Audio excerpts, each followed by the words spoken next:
Hi, Donna. Hi. Tell me a little bit on who you are and what you're doing. Yes, I'm a researcher at KTH, and I'm doing research on product and service development for sustainable innovation.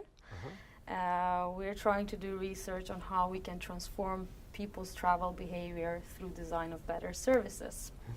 That's what generally thanks. I'm doing. I think we all know that quite many people are fond of the idea of a greener travel mode or sustainable mobility, but they are still very stuck to their cars and to the car use. How do you get around that contrast? Yeah, we are aware that the changes in actual people's behavior have not followed the same as in terms of technical advancement of shared mobility, for example.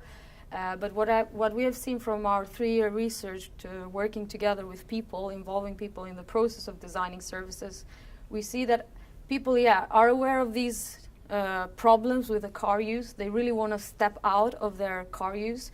But where the problems arise is that the way everyday life is organized itself for people to be able to do the change. For example, people that have families, they need to do daily activities that are not necessarily being supported by other travel alternatives. Sometimes biking to the workplace is too far, and people need to, for example, bring kids to school.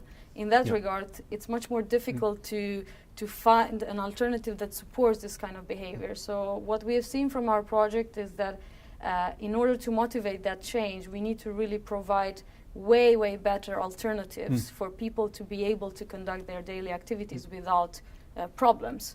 So if they want to change to shared mobility, for instance, we need to provide services that will allow them to carry out their everyday life more easily. I quite often hear people talking about their car dependence, and I've been thinking that maybe this dependence is not a positive expression. It's really a dependence that they are suffering from. It's a kind of perspective that you can share? That's exactly one concept we have actually looked, because when we did our project, we introduced people to another alternative and removed the car from their daily life and wanted to see how they would live without the car. What we found out is people realize that actually they are not dependent on a car. It's just a myth that they think that they are dependent. But people don't realize this because they are so entangled in the way they do their life on a repetitive mode. You don't really reflect how much you're using your car and what does it mean for you to use a car. But once people are introduced to possibilities of what they can experiment with alternatives, then they realize, oh wow, I can do most of the trips on a daily basis without a car actually.